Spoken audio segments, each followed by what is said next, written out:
Olá, muito boa tarde para você que nos acompanha aqui no Notícias Agrícolas e bem-vindo a mais um episódio do podcast Café em Prosa, o programa que busca trazer boas histórias e também bons cafés. Pesquisas sobre cultivos de cafés clonais estão contribuindo para o desenvolvimento e conhecimento da cafeicultura amazônica.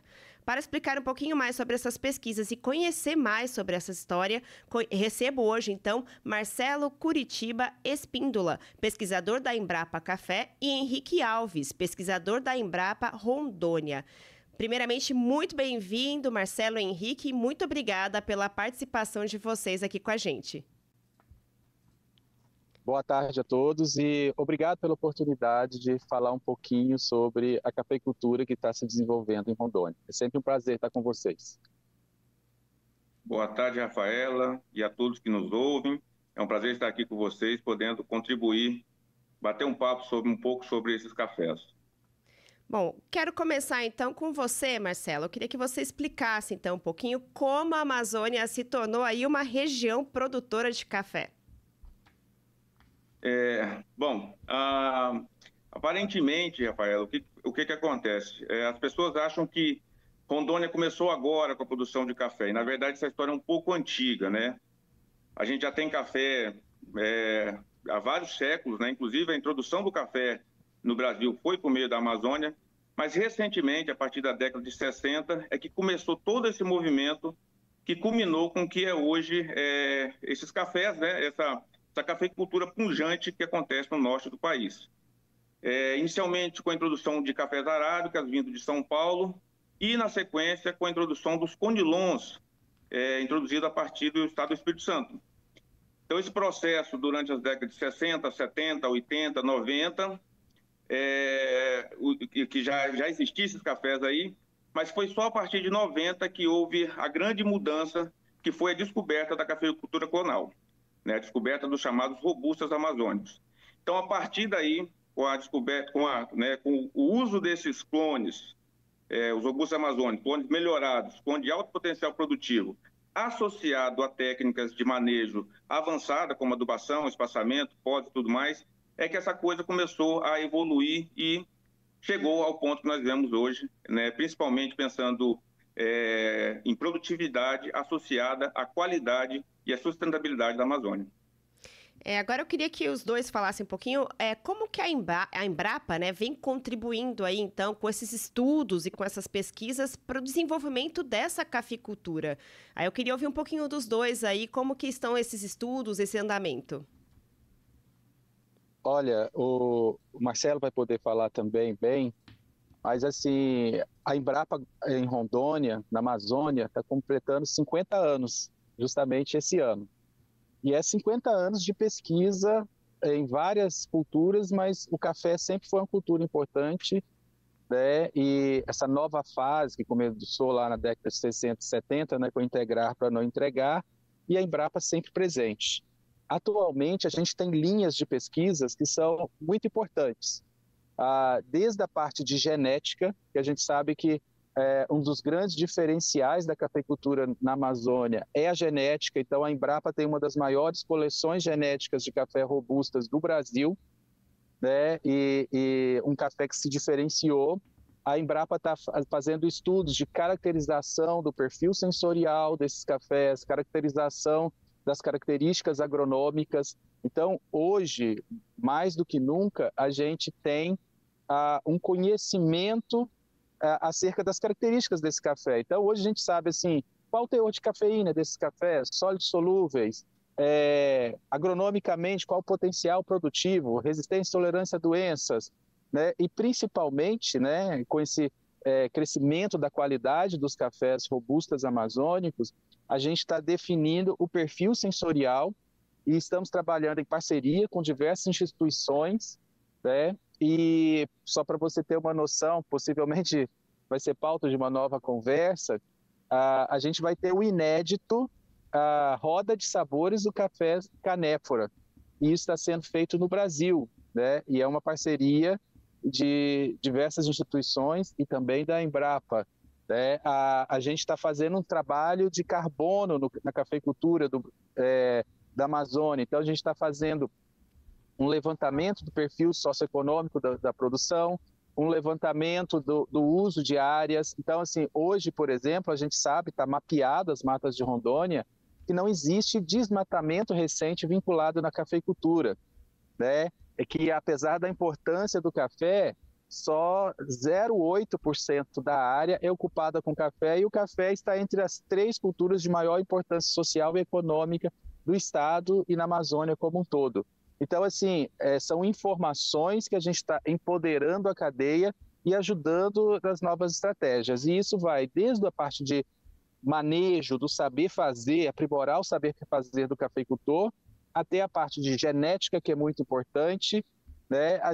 Foi a Embrapa, nos seus trabalhos, que fez todo esse desenvolvimento da indicação geográfica. Nós temos em Rondônia, nas matas de Rondônia, a primeira indicação geográfica para cafés robustas, né, do tipo denominação de origem no mundo, né? E foi graças a esse arcabouço de pesquisa da Embrapa, né? A gente tem um protagonismo nessa parte de qualidade e nesse desenvolvimento também da diversidade, né? A diversidade de terroirs, a diversidade principalmente de populações de cafeicultores. A gente tem um programa muito bem sucedido das mulheres do café, né? De empreendedorismo, de empoderamento. A gente tem um programa de revitalização da cafeicultura indígena e, mais atualmente, nós aprovamos projetos de sistemas integrados e agroflorestais da produção de café. Então, o que é a intenção? É a gente mostrar que é sustentável e desenvolver ainda mais essa parte da sustentabilidade na cafeicultura amazônica. Rafaela, complementando o que o Henrique acabou de falar, quando houve a introdução dos cafés em Rondônia, dos chamados conilons, que foram levados pelos capixabas, logo em seguida, a Embrapa, um pesquisador chamado Sr. Wilson Veneziano, pesquisador da Embrapa, ele foi até São Paulo, no Instituto Agronômico de Campinas, e introduziu plantas de cafés robustas, que são um pouco diferentes dos tradicionais conilons que são produzidos no Espírito Santo. Essa introdução de robusta foi o ponto de partida que contribuiu para a melhoria da genética do que nós chamamos hoje de robustos amazônicos. Então, esses clones que existem hoje, essas variedades que existem hoje em Rondônia, elas foram oriundas do cruzamento natural, espontâneo ou induzido de clones de cafés, né, do grupo Conilon com o grupo Robusta, e que nós chamamos de híbridos. Então, esses híbridos, eles trazem características positivas dos Conilons e trazem características positivas dos Robustas. Então, toda essa diversidade está embutida nessa variabilidade que existe de clones.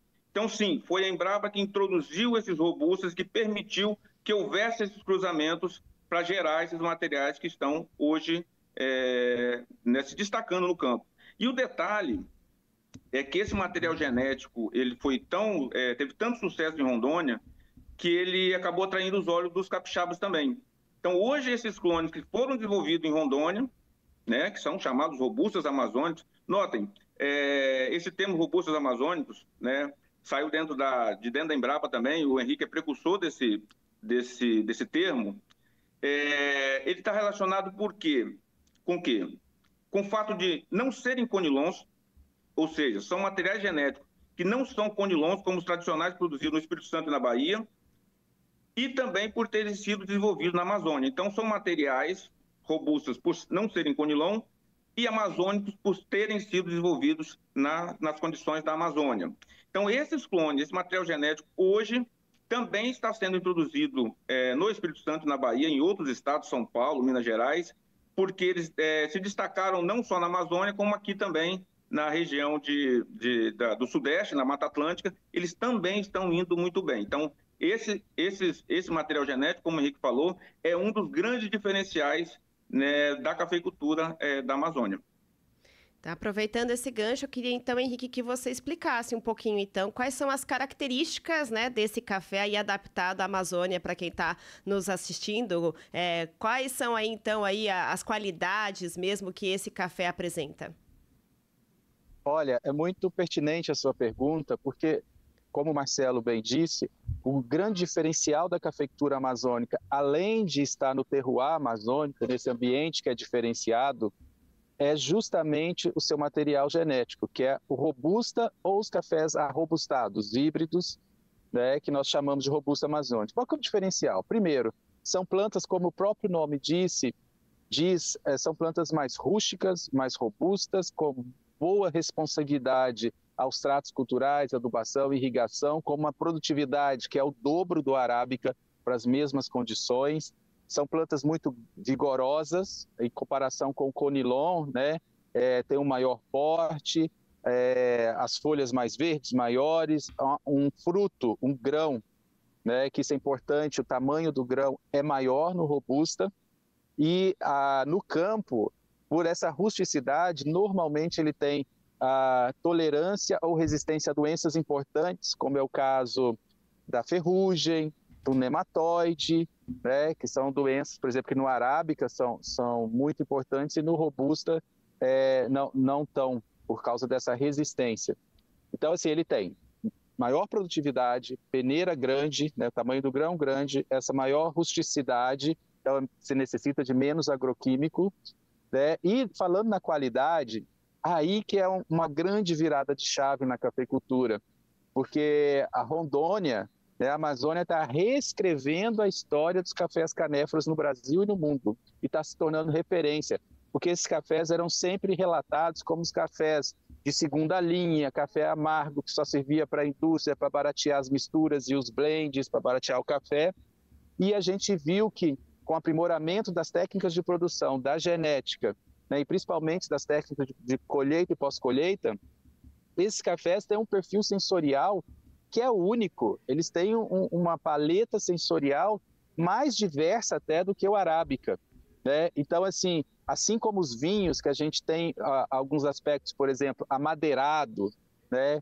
que é característico dos cafés robustas, a gente tem, por exemplo, o umami, né, que é característica de muitas comidas asiáticas, esse tempero que o asiático conhece muito bem, tem essa característica do umami também no café.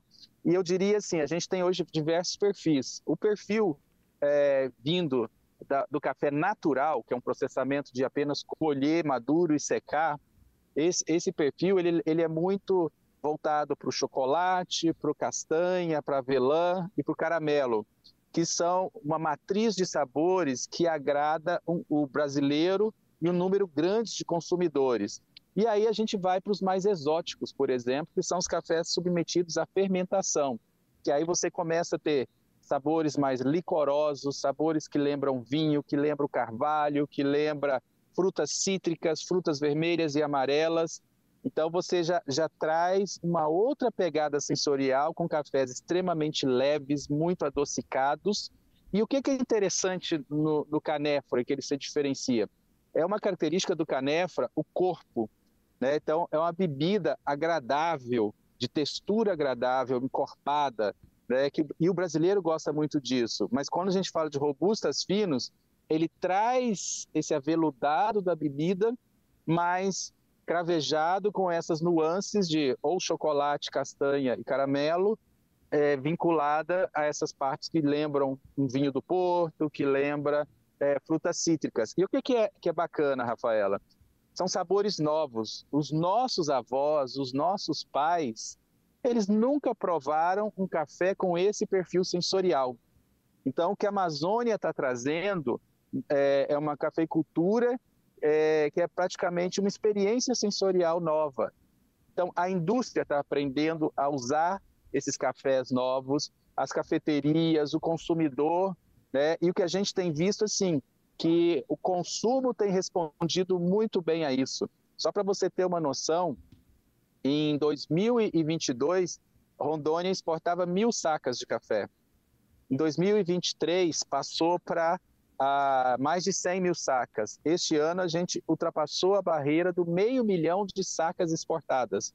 Isso representa praticamente 25% do café produzido em Rondônia já é exportado. Então, é a confiança que o mercado está tendo de um café sustentável, de uma agricultura familiar de pequena escala que gera renda, sem agredir o meio ambiente, com compromisso social e, ao mesmo tempo, tudo isso embalado em aromas e sabores novos, né? E tem toda essa exoticidade de ser um café tipicamente amazônico, né? Então, isso tem um apelo ainda grande, né? Porque é uma cultura, eu falo, o café, ele tem origem africana, mas no caso o café se naturalizou brasileiro e amazônico, né? E isso para a gente é uma dádiva, né? Ser um dos principais produtores, exportadores, consumidores de café no mundo, gerador de tecnologia, e a Amazônia tem um papel muito importante hoje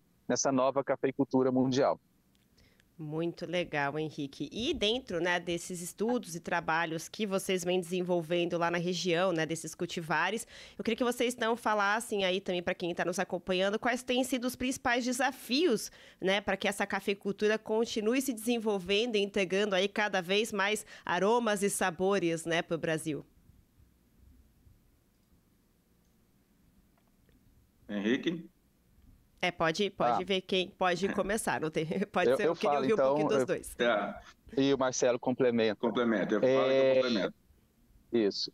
Eu acho assim, se a gente volta nos anos 2000, a gente saltou, para quem nos ouve, a gente saltou de uma cafeicultura praticamente extrativista, tá? Com pouca tecnologia, sem toda essa agregação de valor que a gente comentou, que a gente produzia, né, nesse período, né, pouco mais de 20 anos atrás, menos de 10 sacas por hectare. Você imagina que o ótimo agronômico do robusto amazônico pode ultrapassar 200 sacas, né? Rondônia hoje tem a maior média de produtividade do país, né? Isso é muito importante. Então você imagina assim, em um intervalo de pouco mais de 20 anos, a gente saltou de níveis extrativistas para a maior produtividade da cafeicultura nacional. Só para você ter uma noção, hoje a média de produtividade de Rondônia são 54 sacas por hectare, a média de produtividade das matas de Rondônia, que é o centro de origem, formado por 15 municípios e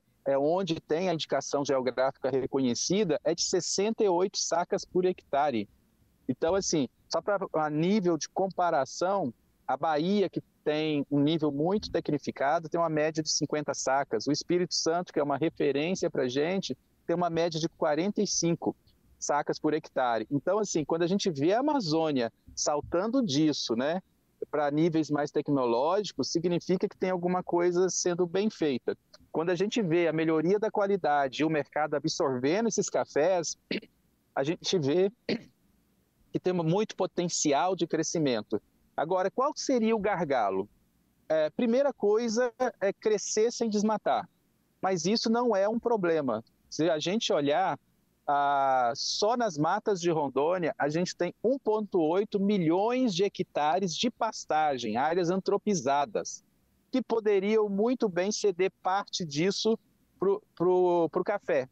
Então, o que eu costumo dizer é que, se for bom para o país, Rondônia pode produzir mais café do que o Vietnã. E isso apenas nas matas de Rondônia, sem nenhum tipo de desmatamento vinculado à produção. O gargalo que a gente tem hoje é como tornar isso cada vez mais esse empreendedorismo do cafeicultor, para ele entender que ele é uma empresa rural, e à medida que a gente expande, né, nós estamos falando de uma cafeicultura de base familiar de pequena escala, de média de 3,5 hectares por família, em que toda a mão de obra se resolve dentro dessa família, né? Então, assim, os gargalos são, à medida que a gente expande, de onde virá essa mão de obra para os tratos culturais, para a colheita, para o manejo. E a gente tem outra questão, comparado, por exemplo, ao Espírito Santo. Ele está do lado do porto, a gente tem uma questão de logística que precisa ser aprimorada. Mas a gente vê também que esse desafio de logística está sendo finalizado pela China, um porto no Peru. Então, nesse aspecto, Rondônia vai ficar nos próximos anos extremamente bem localizada. Então, se você me falasse quais são os desafios, mão de obra, e um outro desafio é mudanças climáticas, tá? Então, assim, a gente passou o ano passado por questões como baixa precipitação, né, e principalmente altas temperaturas no período da florada e enchimento dos grãos. E isso fez com que a gente tivesse uma perspectiva de queda ou não crescimento, tá? Já teve uma queda do ano passado em relação ao anterior, que a gente saiu próximo de 3 milhões para 2 milhões de sacas. Esse ano a expectativa é 6% superior, 2,20 milhões de sacas de café, mas está muito aquém da expectativa que a gente tinha. E por que isso? As lavouras estão lindas, recuperadas, mas num período crucial, que era a florada e enchimento do grãos, a gente teve temperaturas extremas. E isso é um desafio. Essa inconstância, essas potenciais mudanças climáticas, é um desafio que o produtor vai ter que enfrentar com novas práticas, né? Sistemas regenerativos, arborização dos cafés, geração de microclima e, principalmente, materiais genéticos resilientes, mais resilientes a essas mudanças climáticas. A gente sabe que o café robusta, comparado ao arábica, ele é muito mais resiliente a altas temperaturas. Né? Só para você ter noção, enquanto o arábica desenvolve entre 18 e 22 graus Celsius, o robusta ele vai bem entre 22 e 25. Né? Então é uma planta muito mais resiliente, mas mesmo assim ainda sofreu num ano extremo. Né? E a gente sabe que esses extremos de temperatura e tudo mais vão se repetir, e a gente tem que se preparar para isso. E aí entra a ciência, aí entra o uso de novas tecnologias e a questão maior de sustentabilidade. Né? Então, segundo o nosso entendimento, questão prática de mão de obra para a cafeicultura, que é uma cultura que demanda muito, e resiliência climática na produção. Rafaela, complementando o que o Henrique estava falando, realmente a mão de obra hoje no país ela é um problema geral, não só para a cafeicultura, para diversas culturas, para diversas áreas.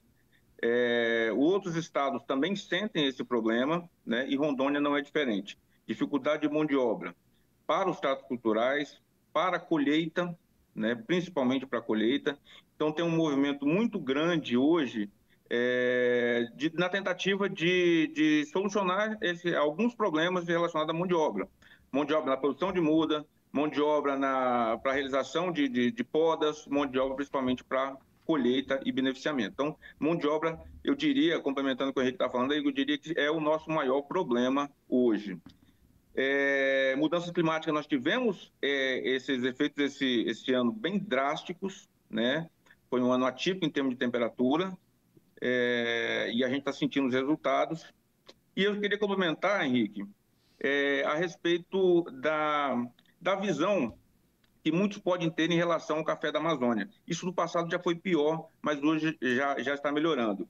Quando se falava, estão produzindo café na Amazônia, todo mundo, alguns, né, pensavam, vão derrubando a floresta para plantar café, né? E o Henrique já falou que isso não é verdade. Hoje nós saímos de mais de 200 mil hectares de café para em torno de 50, 60 mil hectares. Então, reduzimos a área de café plantado, porque nós aumentamos a produtividade. Então, a imagem do café na Amazônia, no passado, ela era, vamos dizer assim, não era tão bem vista, porque relacionava-se a produção de café ao desmatamento. Então, isso era um desafio que, no meu entendimento, está sendo superado, né? Mas a gente ainda precisa mostrar que essa realidade de café com desmatamento, ou não é uma realidade, né? Café associado ao desmatamento. Rafaela, só voltando um pouquinho na pergunta anterior que o Henrique falou sobre essa diversidade de sabores dos robustas amazônicos, lembrando que hoje nós temos conhecido mais de 150 clones, né, 150 genótipos que foram selecionados nas condições amazônicas. E então é uma diversidade muito grande. E cada material tem uma característica própria, que vai dar esses sabores diversos e que podem ser consumidos de forma isolada ou em forma de misturas, de clones, que vão dar sabores ainda mais exóticos. E esse trabalho que a Embrapa está fazendo de caracterização desses clones permite a gente saber o que cada um clone tem, né, em termos de qualidade, mas também permite saber a quantidade de cafeína, de sólidos solúveis, de ácido clorogênico, que a gente vai conseguir direcionar essa produção para a indústria, ou vai para café especial, ou vai para a indústria de solúvel, porque a gente está gerando conhecimento em cima daquilo que já existe, né, que já está no campo, que são esses cafés produzidos na região amazônica.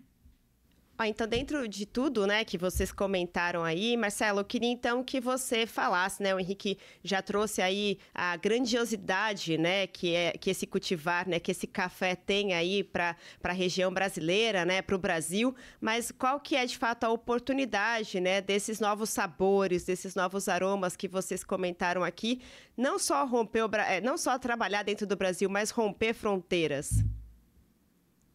Bom, Rafaela, nós estamos num momento especial. Notem que nós temos dois marcos interessantes. E primeiro foi o marco, a criação do protocolo de degustação de robustas finos, que é um protocolo específico para avaliação de cafés robustas. Esse protocolo foi criado em 2010, já pensando na crescente que estava acontecendo em relação aos sabores dos cafés Conilon e Robusta. Então, a partir disso, começou-se a avaliar, a dar o crédito que realmente o Coffea Canephora, né, o Conilon Robusta merecia. Porque antes, o que as pessoas faziam? Iam beber o café, provar o café e falar assim, parece com arábica, nossa, é quase uma arábica, né? E na verdade a intenção não é essa, o café canéfora é diferente do café arábica. E o Henrique tem uma fala que eu acho bastante interessante, que é o seguinte, ele brinca que o café arábica é a bossa nova e o canéfora é o rock and roll. Então são coisas diferentes. Tem gente que gosta de bossa nova, tem gente que gosta de rock and roll. Ou você pode gostar de bossa nova e rock and roll, mas não dá para comparar o café, o canéfora, né, o Conilon e Robusta com a arábica, porque são coisas diferentes. Então eles nasceram para ser diferentes. Então, com a criação do protocolo de degustação de robustas finas, os cafés canéforas começaram a ganhar o mundo. As pessoas começaram a provar, começaram a produzir, a conhecer a qualidade desse café e começaram a entender esses diversos sabores, né? E aqui eu quero enfatizar que, no caso das diferentes culturas, Coffea arábica e Coffea canéfora, a turma que produz o Conilon Robusta faz muito bem feito da porteira para dentro até a colheita, né? Até a colheita faz muito bem feito. Só que após a colheita, ainda nós temos um gargalo, nós temos algumas dificuldades. A turma do arábica, muitas vezes, não faz tão bem feito do plantio até a colheita. Estou dizendo que eles não são tão bons. Com relação, por exemplo, ao uso de técnicas modernas. É muito comum, por exemplo, no canéfora, você ter sistemas irrigados, cafeicultura irrigada. Em Rondônia, no Espírito Santo da Bahia, mais de 90% da cafeicultura é irrigada. Isso permite você utilizar fertilizantes via fertirrigação, né? Você parcela isso de uma maneira melhor. Você consegue entregar nutrientes no momento certo da planta. Quando você vai na região do arábica, principalmente na região de montanhas, não é comum o uso de irrigação, né? Então você tem uma maior dificuldade de fornecer nutrientes nesses sistemas. Mas, em compensação, a turma do arábica, o produtor de arábica, da colheita para frente faz muito bem feito, né? Então, o café colhido, o café arábica, geralmente, eles têm um pós-colheita melhor do que o do Conilon e Robusta. Bom, aí, quando, né, a turma do Conilon e do Robusta começou a aprender a fazer o colheita e pós-colheita bem feita, foi aí que começamos a perceber o que tinha de bom nesses cafés. Então, esse foi o grande diferencial. Começar a aprender a colher e fazer o pós-colheita bem feito, né?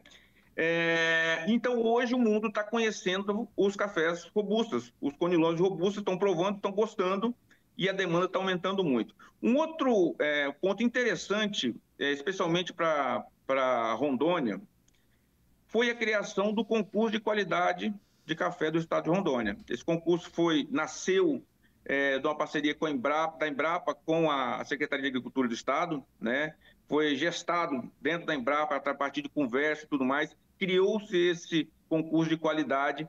Esse concurso de qualidade motivou, né, os agricultores a produzir qualidade. Então, teve um boom, né, um movimento de produção de café de qualidade que foi o grande diferencial, que está sendo o grande diferencial do estado de Rondônia. Então, hoje a gente tem como oportunidade esse diferencial que o mundo está conhecendo, né, de cafés robustos amazônicos. Então, hoje, já os cafés de Rondônia já ganharam concursos estaduais, já ganharam concursos nacionais, já foram premiados internacionalmente. Então, eles estão sendo reconhecidos nacionalmente e internacionalmente. Então, essa é a grande oportunidade que se tem hoje na cafeicultura de Rondônia, especificamente. Mas note que esse café não ficou só em Rondônia. Ele foi para o Acre. O Acre também é um produtor de café da região norte. Também já existe um concurso de qualidade no estado do Acre. Esse café de Rondônia, ele foi para a região do norte e noroeste do Mato Grosso, a parte amazônica do Mato Grosso. Hoje existe produção ali e o governo do estado do Mato Grosso já está planejando também criar um concurso próprio no estado do Mato Grosso. Esse café já foi para o estado do Amazonas. Então, nós temos cafés de qualidade sendo produzidos no estado do Amazonas. Lembrando, pessoal, que quando falamos em Amazônia, falamos Amazonas, nós não estamos falando de desmatamento, são áreas já abertas, agricultura que já estão lá, que estão plantando, que estão tirando renda, que estão melhorando as suas condições de vida.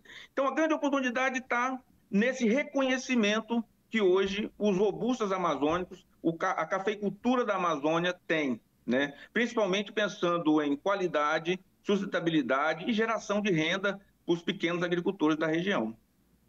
Muito legal, Marcelo. Bom, então aproveito para agradecer mais uma vez a participação do Marcelo e do Henrique aqui com a gente. E agora, né, com esse episódio, fica cada vez mais claro, a gente já trouxe várias vezes aqui, o quanto o café brasileiro tem sustentabilidade e qualidade. Eu vou ficando por aqui, agradeço a sua atenção e desejo a todos um excelente final de semana. Até a próxima.